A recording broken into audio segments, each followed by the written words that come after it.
Hello students, last class we discussed about the computer architecture, means the block diagram of computer. Okay, today let's see the communication between various units of computer. Okay, so units of computer means already I told block diagram of computer means it is a functional units of computer. Which are all the units of computer? IO devices, input unit, output unit, memory and then processor. These are all the functional units of computer. How the communication will happen between the various units of computer. For example, processor to, first one is processor to memory communication. Processor means it will process the data, right? ನೀವು ಏನೇ operation perform ಮಾಡಿದ್ರೆ ಎಲ್ಲಿ ಅದು execute ಆಗುತ್ತೆ in the processor. Memory means just you are storing the information in the memory. ಯಾವುದೇ information ಎಲ್ಲಿ store ಆಗುತ್ತೆ memory ಅಲ್ಲಿ. Okay, so that is the communication between various units of computer. First one is processor and memory. ಅವೆರಡು ಹೇಗೆ communicate ಆಗುತ್ತೆ means processor ಇಂದ ಮೆಮೊರಿಗೆ data ಹೆಂಗ್ ಹೋಗುತ್ತೆ and then memory to processor ಹೆಂಗ್ ಡೇಟಾ ಹೋಗುತ್ತೆ ಅಂತ. ಓಕೆನಾ? So first ನೋಡಿಲಿ main memory and the processor. So between this, what is this? Cache memory. Cache memory ಅಂದ್ರೆ high speed memory. That's it. Okay. So data. Data means the information we are transferring from processor to memory or memory to processor. Okay na? And then address. So address ಅಂದ್ರೆ ಏನು? What is address? For example, memory. ಮೆಮೊರಿಯಲ್ಲಿ information ಹೆಂಗ್ store ಆಗುತ್ತೆ in the address. For example ಈ ರೀತಿ ಇರುತ್ತೆ memory, address 1, address 2, address 3. So ನೀವು for example ಯಾವುದೋ ಒಂದು 10 ಅನ್ನೋ ಇನ್ಫಾರ್ಮೇಶನ್ ಅಡ್ರೆಸ್ 1 ನಲ್ಲಿ ಸ್ಟೋರ್ ಮಾಡಿರ್ತೀರಿ. ಸೊ ನೆಕ್ಸ್ಟ್ 20 ನ ಇಲ್ಲಿ 30. ಸೊ ಹೀಗೆ ಒಂದು ಅಡ್ರೆಸ್ ಅಲ್ಲಿ ಇನ್ಫಾರ್ಮೇಶನ್ ಸ್ಟೋರ್ ಆಗಿರುತ್ತೆ. ಮೆಮೊರಿಯಲ್ಲಿ ಬ್ಲೈಂಡ್ ಆಗಿ ಇನ್ಫಾರ್ಮೇಶನ್ ಸ್ಟೋರ್ ಆಗಲ್ಲ, ಅಲ್ಲಿ ಅಡ್ರೆಸಸ್ ಇರುತ್ತೆ ಅಂದ್ರೆ ಲೊಕೇಶನ್ಸ್ ಇರುತ್ತೆ. So memory is divided into locations. Location 1, location 2 and then location 3 up to location n. So for each and every location there is a address. So ella location ge address irutte. Okay na? So aa address alli information store agutte. For example, ನಿಮ್ಮನ್ನ ಇವಾಗ ನಾವು identify ಮಾಡಬೇಕು. ಹೆಂಗ್ identify ಮಾಡ್ತೀವಿ? ನಮಗೇನು ನೀವು ಕಾಲೇಜಿಗೆ ಬರ್ತೀರಿ, ನಿಮ್ಮ ನೇಮ್ ಗೊತ್ತಿರುತ್ತೆ, but we have to communicate with you means we need a address, your address, right? So nim address use ಮಾಡ್ಕೊಂಡು ನಾವು ಯಾವುದೋ ಒಂದು ರಿಸಲ್ಟ್ ಶೀಟ್ ನ ಸೆಂಡ್ ಮಾಡ್ತೀವಿ. ಓಕೆನಾ? ಇನ್ ದ ಸೇಮ್ ವೇ ನಾವು ಮೆಮೊರಿಯಲ್ಲಿ ಯಾವುದೋ ಇನ್ಫಾರ್ಮೇಶನ್ ಸ್ಟೋರ್ ಮಾಡಬೇಕು ಅಂದ್ರೆ first we need to find the address of the location and then we are storing the information. Okay, ಮೆಮೊರಿಯಲ್ಲಿ ಅಡ್ರೆಸ್ ಇರುತ್ತೆ. ಸೊ ಇವಾಗ ಪ್ರೊಸೆಸರ್ ಟು ಮೆಮೊರಿ ಕಮ್ಯುನಿಕೇಶನ್ ಹೆಂಗಾಗುತ್ತೆ ಅಂದ್ರೆ, ಸೊ 2 ways ಇರುತ್ತೆ, processor to memory and memory to processor. First let's see memory to processor.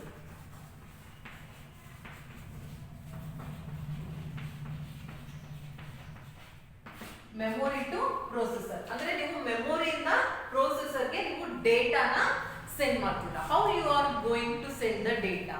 So first step is processor places address in MAR. So ನಿಮಗೆ processor to memory.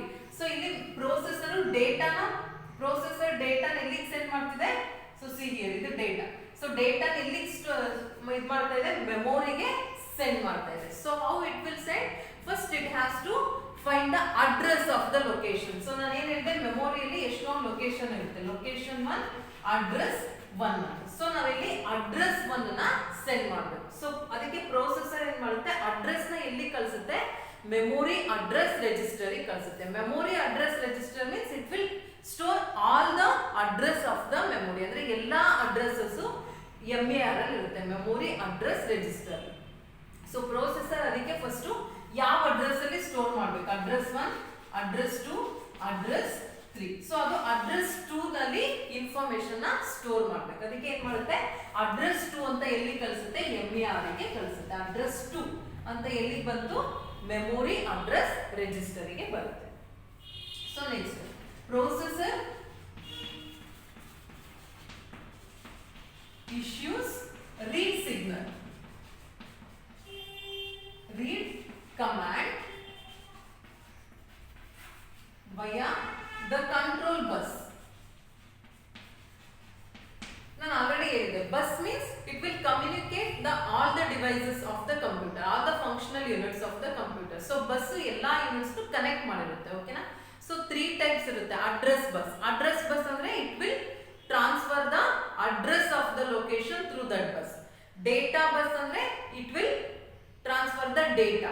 Control bus means it will transfer the control, means control unit. ನಾನು explain ಮಾಡಿದ್ದೆ, processor ಅಲ್ಲಿ control unit ಇರುತ್ತೆ. What is the function of control unit?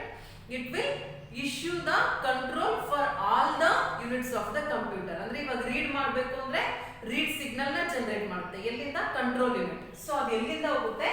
Control bus. ಓಕೆನಾ. Processor to memory, ಸರಿ, memory to processor ಅಲ್ವಾ ನಾವು send ಮಾಡ್ತಿರೋದು. ಮೆಮೊರಿಯಿಂದ processor ಗೆ ಸೆಂಡ್ ಮಾಡ್ತಾ ಇದೀವಿ ಡೇಟಾನ. ಸೊ ಫಸ್ಟ್ ಏನ್ ಮಾಡಿದ್ವಿ, ಅಡ್ರೆಸ್ ನ ಫೈಂಡ್ ಔಟ್ ಮಾಡಿದ್ವಿ. ಅಡ್ರೆಸ್ ಫೈಂಡ್ ಔಟ್ ಮಾಡಿದ್ಮೇಲೆ ರೀಡ್ ಸಿಗ್ನಲ್ ಈಗ ಈ ಅಡ್ರೆಸ್ ಗೆ ಬಂತು. ಓಕೆನಾ. ಇಲ್ಲೇನೋ 20 ಅಂತ ಇನ್ಫಾರ್ಮೇಶನ್ ಇದೆ. ಸೊ ಅಡ್ರೆಸ್ ಸೆಂಡ್ ಮಾಡಿದ ತಕ್ಷಣ ಇಲ್ಲಿಗೆ ಬಂತು. ಇಲ್ಲಿಗೆ ಬಂದ ತಕ್ಷಣ ಗೊತ್ತಾಗುತ್ತಾ, ನಾನು ಏನ್ ಹೇಳಿದ್ದೆ, ಬ್ರೈನ್ ಆಫ್ ದ ಕಂಪ್ಯೂಟರ್ ಯಾವುದು? ಪ್ರೊಸೆಸರ್. ಸೊ ಪ್ರೊಸೆಸರ್ ಸಿಗ್ನಲ್ ನ ಸೆಂಡ್ ಮಾಡಿದ್ಮೇಲೆ ಗೊತ್ತಾಗುತ್ತೆ ಏನಂತ, ರೀಡ್ ಸಿಗ್ನಲ್. ಅಂದ್ರೆ ಈ ಇನ್ಫಾರ್ಮೇಶನ್ ರೀಡ್ ಮಾಡಬೇಕು ಅಂತ ಮೆಮೊರಿ ಗೊತ್ತಾಯ್ತು, 20 ಇನ್ಫಾರ್ಮೇಶನ್. ಓಕೆನಾ.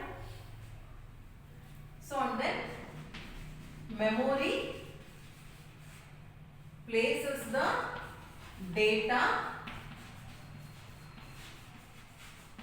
on data bus,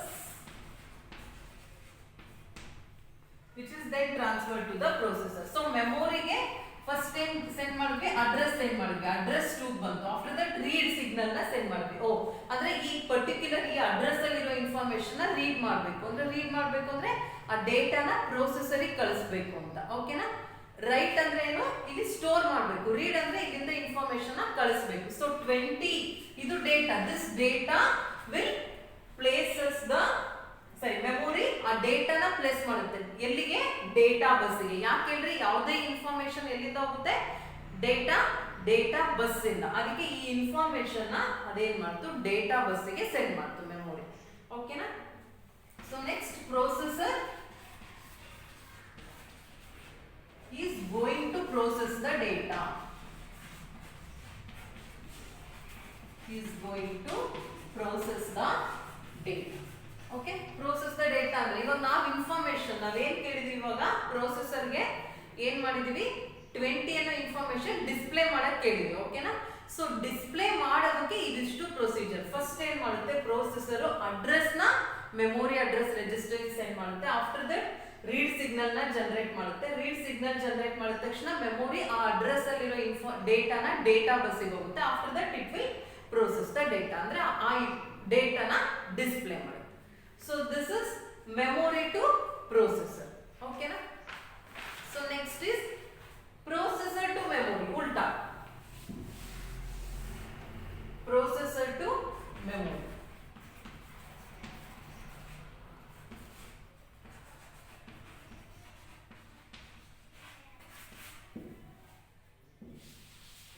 Means we have to store the information. Now ಇವಾಗ ಏನು address to ಅಲ್ಲಿ 20 ಇನ್ಫಾರ್ಮೇಶನ್ ಸ್ಟೋರ್ ಮಾಡಬೇಕು. ಇವಾಗ ಏನು ಇಲ್ಲ, ಏನಿದೆ, ಮೆಮೊರಿಯಲ್ಲಿ ಅಡ್ರೆಸ್ 1 ಅಲ್ಲಿ 10 ಇದೆ, ಅಡ್ರೆಸ್ 2 ಅಲ್ಲಿ ಯಾವುದೇ ಇನ್ಫಾರ್ಮೇಶನ್ ಇಲ್ಲ, ಅಡ್ರೆಸ್ 3 ಅಲ್ಲಿ 30 ಇದೆ. ಸೊ ನಾವು ಇಲ್ಲಿ ಸ್ಟೋರ್ ಮಾಡಬೇಕು. ಅಡ್ರೆಸ್ 2 ಅಲ್ಲಿ 20 ಇನ್ಫಾರ್ಮೇಶನ್ ನ ಸ್ಟೋರ್ ಮಾಡಬೇಕು. ನಾವು ಟೈಪ್ ಮಾಡಿದ ತಕ್ಷಣ ಮೆಮೊರಿಲಿ ಹೋಗಿ ಅದು ಸ್ಟೋರ್ ಆಗುತ್ತೆ. ಸೊ ಆ ಸ್ಟೋರ್ ಆಗೋದಕ್ಕೆ ಏನೇನೆಲ್ಲ ಆಪರೇಷನ್ ಪರ್ಫಾರ್ಮ್ ಆಗುತ್ತೆ ಅಂತ. First, for this also processor places the address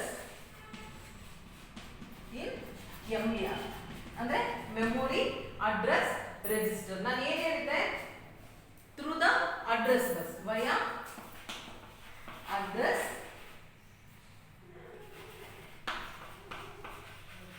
address bus. ನಾನು ಏನು ಹೇಳಿದೆ, CPU is the brain of the computer. ಅಂದ್ರೆ ಅದಕ್ಕೆ ಎಲ್ಲಾ ಇನ್ಫಾರ್ಮೇಶನ್ ಗೊತ್ತಿರುತ್ತೆ, ಯಾವ ಮೆಮೊರಿಯಲ್ಲಿ ಯಾವ ಅಡ್ರೆಸ್ ಅಲ್ಲಿ ಸ್ಪೇಸ್ ಇದೆ ಸ್ಟೋರ್ ಮಾಡಕ್ಕೆ ಇನ್ಫಾರ್ಮೇಶನ್ ಅಂತ. ಸೊ ನಾವು ಇವಾಗ ಯಾವುದೋ ಒಂದು 20 ಅಂತ ನಾವು ಇನ್ಫಾರ್ಮೇಶನ್ ಇನ್ಪುಟ್ ಆಗಿ ಕೊಟ್ಟ ತಕ್ಷಣ ಪ್ರೊಸೆಸರ್ ಫಸ್ಟ್ ಫೈಂಡ್ ಔಟ್ ಮಾಡುತ್ತೆ ಮೆಮೊರಿಯಲ್ಲಿ ಯಾವ ಲೊಕೇಶನ್ ಅಲ್ಲಿ ಸ್ಪೇಸ್ ಫ್ರೀ ಇದೆ ಅಂತ. ಸೊ ಇಲ್ಲಿ ಲೊಕೇಶನ್ 2 ಅಲ್ಲಿ, ಲೊಕೇಶನ್ 1, ಲೊಕೇಶನ್ 3. ಸೊ ಲೊಕೇಶನ್ 2 ಅಲ್ಲಿ ಸ್ಪೇಸ್ ಇದೆ ಇನ್ಫಾರ್ಮೇಶನ್ ನ ಸ್ಟೋರ್ ಮಾಡೋದಕ್ಕೆ. ಅದಕ್ಕೆ ಆ ಅಡ್ರೆಸ್ ನ ಸೆಂಡ್ ಮಾಡುತ್ತೆ ಎಲ್ಲಿಗೆ, ಮೆಮೊರಿ ಅಡ್ರೆಸ್ ರಿಜಿಸ್ಟರ್ಗೆ through the address bus. Address 2 ಅಂತ ಸೆಂಡ್ ಮಾಡುತ್ತೆ. So after that processor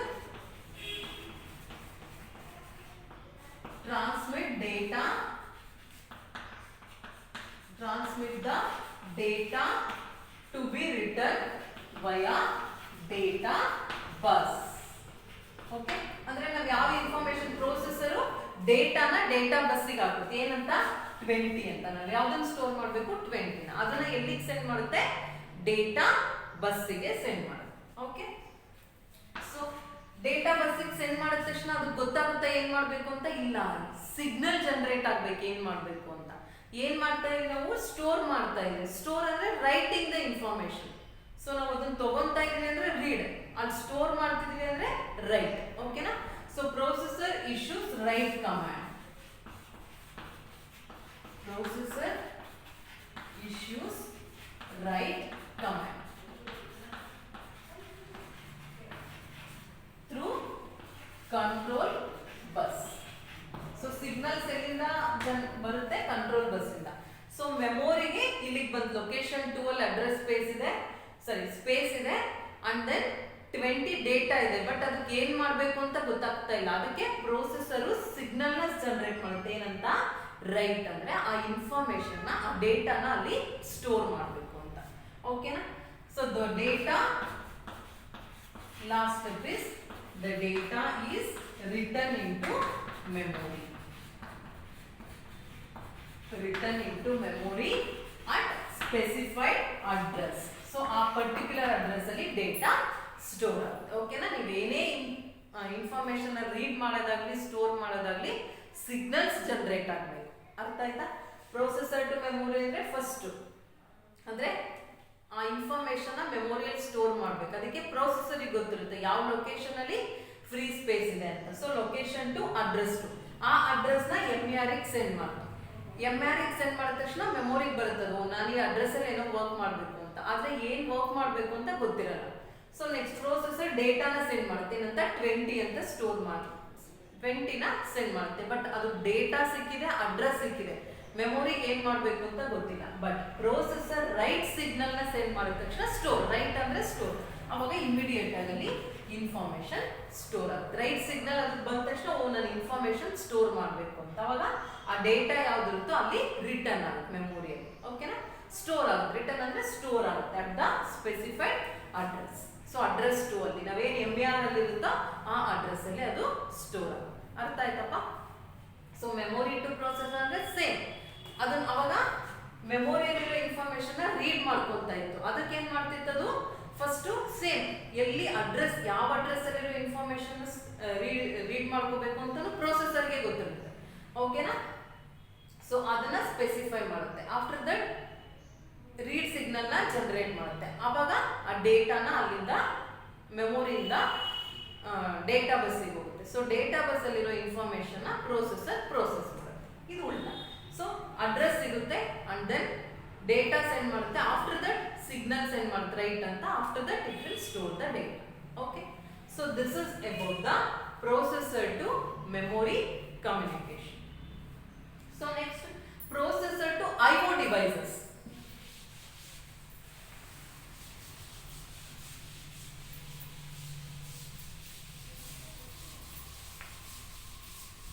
IO devices ಏನ್ ಕಮ್ಯುನಿಕೇಶನ್ ಆಗುತ್ತೆ ಅಂತ. ಪ್ರೊಸೆಸರ್ ಮತ್ತೆ IO ಡಿವೈಸಸ್ ಅಂದ್ರೆ ಇನ್ಪುಟ್ ಯೂನಿಟ್, ಔಟ್ಪುಟ್ ಯೂನಿಟ್ ಅಂತ. Processor to IO devices.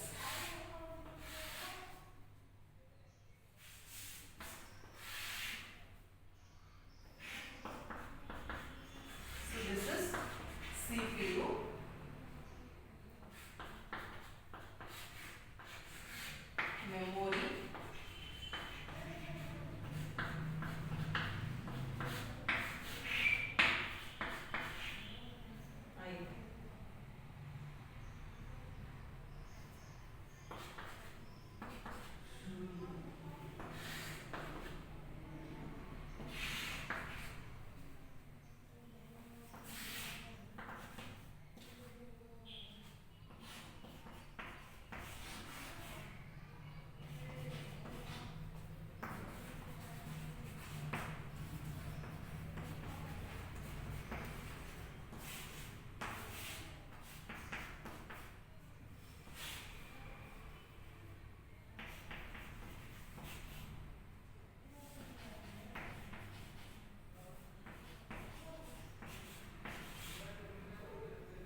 processor ಇಂದ memory communication, again IO ಇಂದ CPU ಗೆ communication ಇರುತ್ತೆ. ಅಂದ್ರೆ input output unit ಏನು? So input means we are sending the input to the processor and then processor will send the desired output to the output unit ಅಲ್ವಾ. So ಅದು communication. So but ಇಲ್ಲಿ use ಮಾಡ್ತಾ ಇದೀವಿ ನಾವು DMA ಅಂತ use ಮಾಡ್ತಿದ್ದೀವಿ. DMA means that is direct memory access.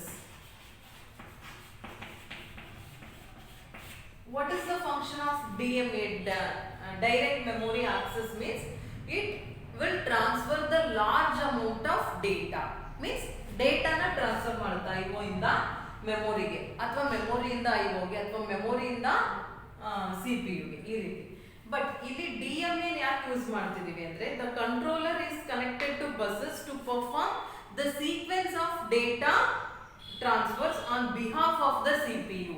So ಅಂದ್ರೆ CPU ಬದಲಿಗೆ ಇದು ವರ್ಕ್ ಮಾಡ್ತಾ ಇರುತ್ತೆ ಅಂತ. ಅಂದ್ರೆ ಇವಾಗ ಫಾರ್ ಎಕ್ಸಾಂಪಲ್ ಪ್ರೊಸೆಸರ್ ಅಲ್ಲಿ ಔಟ್ಪುಟ್ ಬಂದಿದೆ ಅಲ್ವಾ. ಸೊ ಔಟ್ಪುಟ್ ಜನರೇಟ್ ಆಗಿದೆ ಏನಕ್ಕೆ? ನಾವು for example addition and then subtraction. So first ಏನಾಗಿದೆ? ಅಡಿಷನ್ ಆಪರೇಷನ್ ಪರ್ಫಾರ್ಮ್ ಆಗಿದೆ, ಅದ್ರದ್ದು ಔಟ್ಪುಟ್ ಬಂದಿದೆ ಏನು ಅಂತ 30 ಅಂತ. ಬಟ್ ಇಲ್ಲೇನಿದೆ ಬಂದ ತಕ್ಷಣ ಏನಾಗುತ್ತೆ? ಔಟ್ಪುಟ್ ಯೂನಿಟ್ ಅಲ್ಲಿ ಅದು ಸ್ಟೋರ್ ಮಾಡಬೇಕು. ಆವಾಗ ಏನಾದ್ರೂ ಅದೇನಾಗುತ್ತೆ? ಔಟ್ಪುಟ್ ಯೂನಿಟ್ ಬಿಸಿ ಇದ್ರೆ ಏನ್ ಮಾಡುತ್ತೆ? ಇದು ಸಬ್ಟ್ರಾಕ್ಷನ್ ನ ಪ್ರೋಸೆಸ್ ಮಾಡ್ತಾ ಇರುತ್ತೆ. ಇದು ಸಬ್ಟ್ರಾಕ್ಷನ್ ನ ಪ್ರೋಸೆಸ್ ಮಾಡ್ತಾ ಇದೆ ಇವಾಗ. But at A time output device free ಆಯ್ತು. ಆದ್ರೂ ಅದೇನ್ ಮಾಡುತ್ತೆ? ಫ್ರೀ ಆಗಿದ್ರು ಇದು ಸಬ್ಟ್ರಾಕ್ಷನ್ ಆಪರೇಷನ್ ಫುಲ್ ಪರ್ಫಾರ್ಮ್ ಆದ್ಮೇಲೆ ಇದು ಅಡಿಷನ್ ಇನ್ಫಾರ್ಮೇಶನ್ ನ ಸೆಂಡ್ ಮಾಡುತ್ತೆ. ಯಾಕೆ ಹೇಳ್ರಿ? ಬಿಸಿ ಇದೆ, ಔಟ್ಪುಟ್ ಯೂನಿಟ್ ಫ್ರೀ ಆಯ್ತು. But at that time it will perform the subtraction. Processor busy ಇದೆ, ಆವಾಗ ಔಟ್ಪುಟ್ ಯೂನಿಟ್ ಏನಾಗುತ್ತೆ? ವೆಯ್ಟ್ ಮಾಡ್ತಾ ಇರ್ಬೇಕು. ಏನಕ್ಕೆ? ಅಡಿಷನ್ ಔಟ್ಪುಟ್ ಗೆ ವೆಯ್ಟ್ ಮಾಡ್ತಾ ಇರ್ಬೇಕು. ಅರ್ಥ ಆಗ್ತಾ ಇದೆಯಪ್ಪ? ಸೊ 2 ಆಪರೇಷನ್ಸ್ ಇದೆ, ಆಡ್ ಸಬ್ಟ್ರಾಕ್ಷನ್. ಓಕೆನಾ? ಇದು ಅಡಿಷನ್ ಆಪರೇಷನ್ ಪರ್ಫಾರ್ಮ್ ಮಾಡ್ತು, ಔಟ್ಪುಟ್ ಬಂದಿದೆ 30 ಅಂತ. ಸೊ ಔಟ್ಪುಟ್ ಯೂನಿಟ್ ಸೆಂಡ್ ಮಾಡಬೇಕು ಅಂದ್ರೆ ಔಟ್ಪುಟ್ ಬಿಸಿ ಇದೆ. ಅರ್ಥ ಆಯ್ತಾ? ಅವಾಗ ಏನ್ ಮಾಡುತ್ತದು? ರೆಜಿಸ್ಟರ್, ನಿಮಗೆ ಗೊತ್ತಿರ್ಬೋದು CPU ಅಲ್ಲಿ ರೆಜಿಸ್ಟರ್ಸ್ ಇರುತ್ತೆ, ಅಲ್ಲಿ ಅದನ್ನ ಸ್ಟೋರ್ ಮಾಡಿ ಸಬ್ಟ್ರಾಕ್ಷನ್ ಆಪರೇಷನ್ ನ ಪರ್ಫಾರ್ಮ್ ಮಾಡಕ್ ಸ್ಟಾರ್ಟ್ ಮಾಡುತ್ತೆ. ಬಟ್ ಸಬ್ಟ್ರಾಕ್ಷನ್ ಆಪರೇಷನ್ ಪರ್ಫಾರ್ಮ್ ಮಾಡುವಾಗ ಔಟ್ಪುಟ್ ಯೂನಿಟ್ ಫ್ರೀ ಆಗುತ್ತೆ, ಆದ್ರೂ ಇದು ವೆಯ್ಟ್ ಮಾಡಬೇಕು. ಯಾಕೆ ಹೇಳ್ರಿ? ಪ್ರೊಸೆಸರ್ ಬಿಸಿ ಇದೆ. ಅರ್ಥ ಆಗ್ತಾ ಇದೆ? ಸೊ ಅವಾಗ ನಮಗೇನಾಗುತ್ತೆ? ಡಿಲೇ ಆಗುತ್ತೆ, ಔಟ್ಪುಟ್ ಬರೋದು ಡಿಲೇ ಆಗುತ್ತೆ. ಅಂದ್ರೆ ಟೈಮ್ ಎಫಿಷಿಯನ್ಸಿ ಕಡಿಮೆ ಆಗ್ತಾ ಹೋಗುತ್ತೆ. ಸೊ ಅದಕ್ಕೆ ನಾವೇನ್ ಯೂಸ್ ಮಾಡ್ತಾ ಇದ್ವಿ? DMA ಕಂಟ್ರೋಲರ್ ಅಂತ ಯೂಸ್ ಮಾಡ್ತೀವಿ. ಡೈರೆಕ್ಟ್ ಮೆಮೊರಿ ಆಕ್ಸೆಸ್ ಕಂಟ್ರೋಲರ್ ಅಂದ್ರೆ ಅದೇನ್ ಮಾಡುತ್ತೆ? Behalf of CPU it will work. ಇವಾಗ CPU ಸಬ್ಟ್ರಾಕ್ಷನ್ ಆಪರೇಷನ್ ಪರ್ಫಾರ್ಮ್ ಮಾಡ್ತಾ ಇದೆ ಅಂದ್ರೆ ಡೈರೆಕ್ಟ್ ಇದೇನ್ ಮಾಡುತ್ತೆ? DMA ಕಂಟ್ರೋಲರ್ ಏನ್ ಮಾಡುತ್ತೆ? 30 ನ ಇಲ್ಲಿಗೆ ಸೆಂಡ್ ಮಾಡುತ್ತೆ. ಅವಾಗ ನಮಗೆ ಈಸಿಯಾಗಿ ಬೇಗ ಔಟ್ಪುಟ್ ಸಿಗುತ್ತೆ. ಅಂದ್ರೆ ಪ್ರೊಸೆಸರ್ ಏನೋ ವರ್ಕ್ ಮಾಡ್ತಾ ಇದ್ರೆ DMA ಕಂಟ್ರೋಲರ್ IO ಡಿವೈಸಸ್ ಜೊತೆ ಕಮ್ಯುನಿಕೇಶನ್ ಮಾಡುತ್ತೆ ಬಿಹಾಫ್ ಆಫ್ CPU. ಅದಕ್ಕೆ ನಾವೇನಂತೀವಿ? DMA ಕಂಟ್ರೋಲರ್ ಅಂತ ಅಂತೀವಿ. ಸೊ ಅರ್ಥ ಆಯ್ತಾ? ಇದಕ್ಕೆ ನಾವೇನಂತೀವಿ? Processor to IO devices communication ಅಂತ ಅಂತೀವಿ. Means it is use to transfer data from memory location to another. DMA controller ಬರೀ ಪ್ರೊಸೆಸರ್ ಇಂದ ಔಟ್ಪುಟ್ ಡಿವೈಸ್ ಗೆಲ್ಲ ಎಲ್ಲಾ ಕಡೆ ಆಗುತ್ತೆ. ಏನು? ಒಂದು ಮೆಮೊರಿಯಿಂದ ಇನ್ನೊಂದು memory, with in the memory also it will transfer the data and then it is also used to transfer data from IO devices into memory and memory to IO devices. So CPU ಏನಾದ್ರು ಬಿಸಿ ಇದ್ರೆ DMA controller ಏನ್ ಮಾಡುತ್ತೆ? IO ಇಂದ ಮೆಮೊರಿಗೆ ಅಥವಾ memory ಇಂದ IO devices ಗೆ information ನ send ಮಾಡುತ್ತೆ. So it will save the time. Okay, that's it. This is about the processor to IO devices. Understood? This is the communication between various units of computer. First one is processor to memory and then next processor to IO devices. Understood? In the next class, let's see the instruction set.